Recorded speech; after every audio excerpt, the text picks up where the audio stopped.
The next thing I want you to give up is insecurity. Just let it go. For the same reason, some people are going to like you, some people ain't. That's just how it is. You're some people's cup of tea, you're not other people's cup of tea. That's just where it is. So insecurity comes really from a sense of being unworthy. How many in this room, you don't even have to raise your hands, just think about it. How worthy do you feel? If you had to write down a percentage for how worthy you feel, what percentage would you write down on that piece of paper? And what does 100% worthy look like? And what can you do to feel it? Because it's all in here. What's making you feel unworthy is in here, and what makes you feel worthy is in here. And in the end, it's a choice. You can choose to feel unworthy, or you can choose that you are a worthy human being. And that's your choice. Everything in life is a choice. Here's my Louise Hay quote. She said, "You've been criticizing yourself for years and it hasn't worked. Try approving of yourself and see what happens."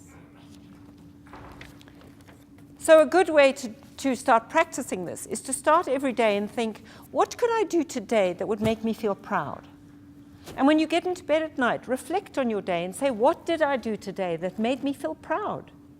And as you start to build a sense of pride and start to acknowledge yourself for what you do, so you build your self-worth and you build your sense of worthiness. Because nobody can make you feel inferior without your consent. That's a quote from Eleanor Roosevelt, one of the great presidential wives of our lives. Nobody can make you feel inferior without your consent. The next thing I want you to give up is to stop taking things personally. This is a big issue for most people. So I want you to imagine that you are in a giant mall with hundreds of movie theaters. And as you're walking through this mall, you see a movie with your name on it. So you go into the movie house, and there's one person sitting there. You sit very gently, quietly behind them, and you start to watch the movie. And as you watch this movie, you begin to realize that it's the story of your life. And you recognize everybody in the movie. You recognize your parents and your kids and your family and your friends. And everybody is exactly how you think they are. So you get a bit overwhelmed after a while, and you move next door into the next movie theater. And you walk into this movie theater, and there's one person sitting there, a woman, very quietly. You slide in next to her. She doesn't even notice that you're there. And you start to watch her movie.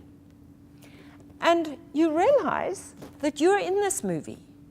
And you recognize all the characters. You see your dad, and you see your mom, and you see your family and friends. And then you realize that this is your mom's movie. But you're not the same as you were in your movie. And you realize that this is how she sees you.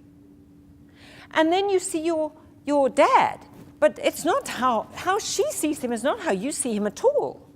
And then you see your kids. And that's not how you see them at all. But you begin to realize that this is the lens your mom looks through. That's how she sees her life. And she's completely engrossed in her life. And so you move on to all the other movie theaters, and you go into your kids' movie theaters. And you see how they see you, and it's completely different to how you were in your mom's movie, and very different to how you are in your own movie. And so it goes. You go into 50 different movies, and you're in every movie, and in every movie you are completely different. Because that's how people see you. They see you through their reality. They see you in the reality that they have concocted of you in their minds. That's the lens they look at you through. So when you go back to your own movie, you realize you've just been acting all these years. It's all a game. And everybody is so engrossed in their own movie that they didn't even notice that you were in the theater sitting right next to them. Because everybody, guys, is engrossed entirely in their own movie, in their own script, living their own lives. They don't care about you enough. The only person who really cares about you is you. And the only person you need to care about, whose opinion you need to care about, is yours. Because everybody is going to see you through their virtual reality that they create in their minds. Does that make sense? So, just to bring this home for you, I want you to take your Post-its once again. And I want you all to draw what you think is a tree. What does a tree look like to you? When you've done your trees, just hold them up. Okay, I'm just going to collect a few, and I'm going to just show you some of them. Okay, give me some trees. Okay, just look at the trees of the other people in your row. Just have a look at the trees. Yeah, great. Let me take that one. Give me your tree. Give me your tree. Okay, look at these trees I'm collecting. Okay, just all look at your trees in your row. What do you notice about the trees? They're different. Every single one is different, yeah? How many people in this room? 160 people. There are 160 different trees. Are any of the trees wrong? No. Are they all right for you? Did you believe that that was your tree when you drew it? Yeah. So guys, that's just a tree. Imagine when we start talking. Yesterday we had a couple in the audience who'd been married for 58 years. And I said to them, did you have the same tree? No, they've been married for nearly 60 years and they still had different trees.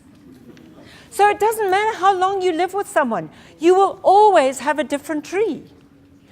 And imagine if you start discussing politics or culture or religion or how to discipline your children.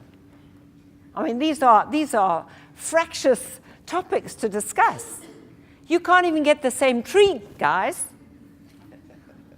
And our trees are all different, and none of them are wrong. They're all right. They're all right for us. So imagine if you can take that lack of judgment into every single thing that you do and just understand that everybody just has different trees.